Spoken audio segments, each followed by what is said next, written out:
Hello guys! Good morning guys! Ayan.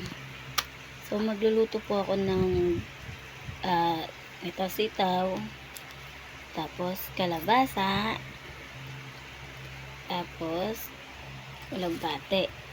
So kung nakikita nyo, yan lang yung gulay. Kasi yan lang yung gusto kong gulay na kainin. Tapos ito, haluan ko siya ng boneless bagoong. Tapos, ang gagawin ko kasi dito guys, magpapakulo lang akong tubig.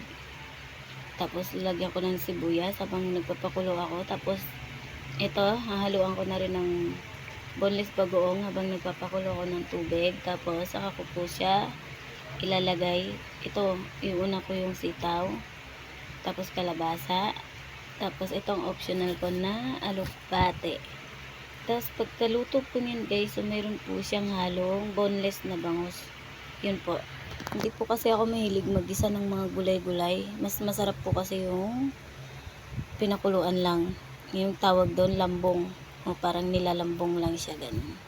Yun guys. So, mamaya po, update ko kayo pagkaluto niyan. Bye-bye. Thank you for watching. Please like, follow, and share po sa aking Facebook Reels page.